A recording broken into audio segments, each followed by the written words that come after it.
Welcome back. You are watching Morning Rush, the only show you should be waking up to. That's what Andy Hodges would say.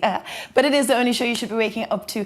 And today in entertainment is such an honor to really have a bright spark, I would say, such a big lady who's doing so much, not just in the movie scene, but a lot surrounding with, well, we will get to know, I will get to ask her all the questions. We have Briana Evigan in the house this morning. Briana. Hello. Hello. Hello. Lovely to meet you, to see you, and to have you right here in Zimbabwe. Good to be here. Yeah. First of all, tell us this Zimbabwe journey. Look, why Zimbabwe? When did you come here? How did it all start? Yeah, so I've been living in South Africa. Mm-hmm. So I've got 3-year visa there, and I'm trying to get a lot done in a short period of time. Wow. And I've just recently been in Zimbabwe for about a month. Okay. And have some projects here that we've been crossing over ours too, so I'll share more about that. But yeah, I started a company called Move Me. So it's inspiring media that compels action. It's impact filmmaking, so documentaries, TV series, feature films. Wow. So everything acting. Yes. Yeah. Well, mix of everything. Yeah, really, yeah. rather. So talking about that, I mean, in 2008 was probably your breakthrough to entertainment and things like that, and it was in Step Up 2. Yes. Can you tell us about this journey? Yes. Yes. Step Up 2 was an awesome film to book. I wasn't trying to be an actor at the time, but I was a dancer and a musician and landed that role, and it really changed my whole life around. Everything changed, and for the next 5 years I had done a bunch of films back to back and had just kind of hit a point where I wanted to be doing films that meant more to me, where at the end of the day I basically got in bed and wasn't feeling as full as I would have liked to. Yeah. So I took off traveling and started to meet myself, and that's where I ended up coming up with Move Me and everything that we're doing out here. Everything that you're doing now. Yeah. Okay, so I mean, with your other films, I mean, what other films have you starred in? I mean, this is Step Up. I mean, it was great. Look, I dance in my head. Okay, I'll just be all the moves. Yeah, I call it the inner wobble. Yeah, you see, that's what it is. More of a waddle for me. So I mean, I've seen that movie and other movies. What other movies have you acted in? So there are a bunch out there. A couple of TV series. A few that I'm really proud of. One is Love Is All You Need, that still has yet to come out. Pandemic kind of changed the timing of a lot of things. A film called Just Below Sunset, Love and Communication. And then, things that people might know is From Dusk Till Dawn, Robert Rodriguez and Tarantino's TV series that they did. And then, there's Sorority Row, which all the horror fans, of course, love, and a bunch of different horror films out there, which I hopefully will stay away from for the future. I know, horror films for me, I think, I don't watch those. Yeah. So I'm not going to watch that. It's not my favorite But, genre. if I watch one, I'm always saying, okay, there was a cameraman behind this. So they weren't alone. It's okay. Not real. It's not real. And just, I mean, all of those roles, I mean, these films mean different characters and different roles. How do you get yourself in that? I know, did you study film? I actually didn't. I do have my family's from the entertainment business, so I was kind of born right into it. Okay. Again, I said I didn't think I was going to land where I did, but I fell in love with it. I fell in love with storytelling. And, the character development part is probably the most fun. Getting into playing something else that is entirely not you, but you always have to find little pieces that are you. Yeah. And that's kind of the fun thing, to attach it all together. Playing a schizophrenic woman was probably one of my favorite roles still. Really? Yeah. And how long, like, deep okay. dive. that does it, because you don't look insane at all. Okay? I know, right? So, when you get your script, your role and things like that, how long does it take? Do they give it to you like for a year to get into it, or a month? Or Sometimes you have 2 to 3 days before you're on a plane flying. Oh, wow. If you're fortunate enough, yes, you have a month. For some of the bigger studio films that give you enough time, you can have up to 2 months, 3 months. Yeah. My hopes is to have some of these bigger roles in the future where I have a lot of time to completely transform, Wow, that's incredible. So let's move on right into Move Me. What is this all about? So Move Me, the movie Slumdog Millionaire cost $12 million to make, made over $300 million in the box office. Yeah. We looked at that model and just saw, imagine if our company could give 50% of the net profits back for any film we make, any media project, any art project, anything we're doing. give it back to the villages, back to the areas we're filming and working with, and what an impact that would make. The film business has so much money running through it, and I believe that storytelling can and has changed the lives of millions. So we wanted to kind of create a different way of storytelling where we're really giving back, bringing the people into the communities, and also building projects within those communities wherever we film.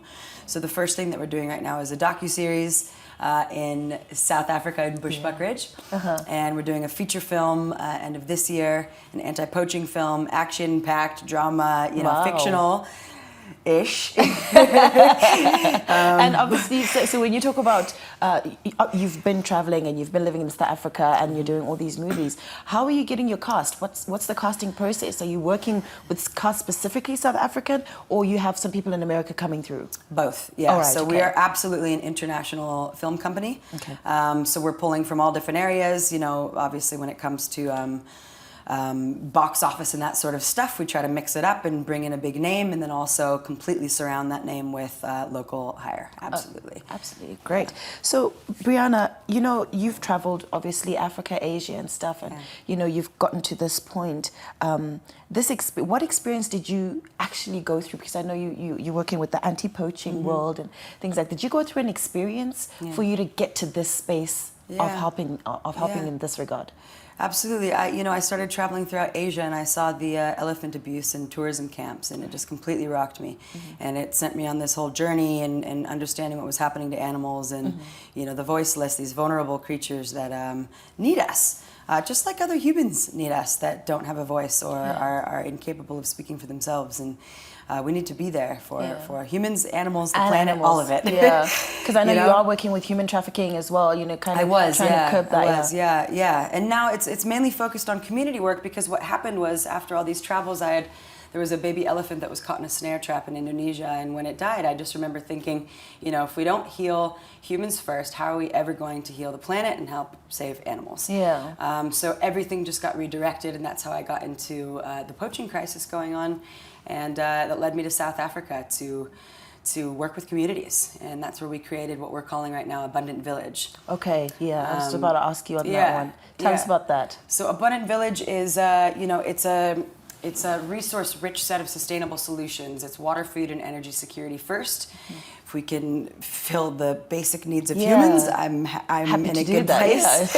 Yeah, that's the start. It's like if you're suffering, you can't dream. And from where I came from, I was able to dream my whole life. I had the opportunity to, and I'm very grateful for that.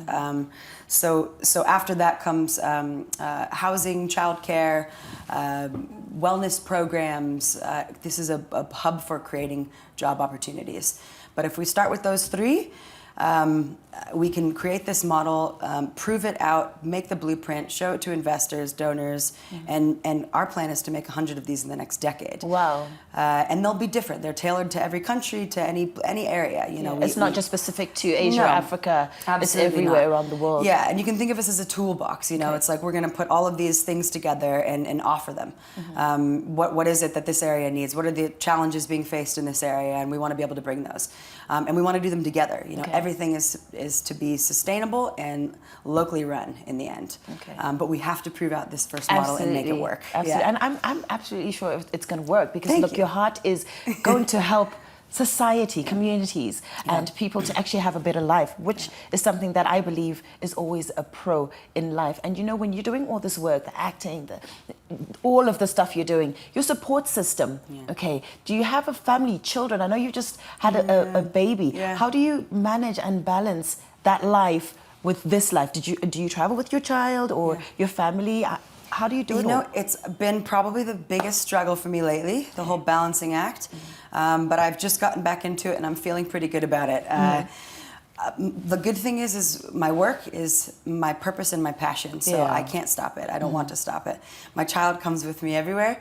So does my dog, Max. And, you just got to keep showing up. You got to figure it out. My family's home in Los Angeles. I miss them so much all the time.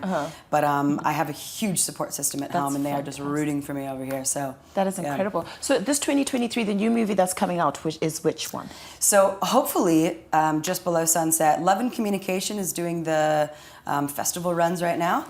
And Love Is All You Need, we'll find out what happens with distribution soon. Everybody's like back up and running and trying to make deals and all of that. But the film Charlie, we're filming it this year in South Africa. Oh, okay. So hopefully it'll be out in 2 years. Wow. Because it takes that long. Yeah. That is so incredible. So speaking of your accolades, I mean, I hear you got Best Actress, or did you get that award, or? Yeah, you did. So Love Is All You Need, when it was doing the festival runs, I got for that, and another film called Toy. Yes, the audience Toy. award. Yeah, Toy. Yeah, another heavy-hitting, hard, dark drama about another sick woman. Yeah. Wow, this is so exciting. I mean, you're like a mixed bag of Haribos, you know, full of everything great, colorful, and, you know, loving the work that you do. I love how you speak about the passion. You're passionate about everything you do, and when passion is involved, I mean, it really does get a lot of other people involved. But Briana, thank you so much for joining us. Thank you so much. Thank you for being in Zimbabwe. Thank you for, you know, just doing the work that you are doing everywhere that you are doing it.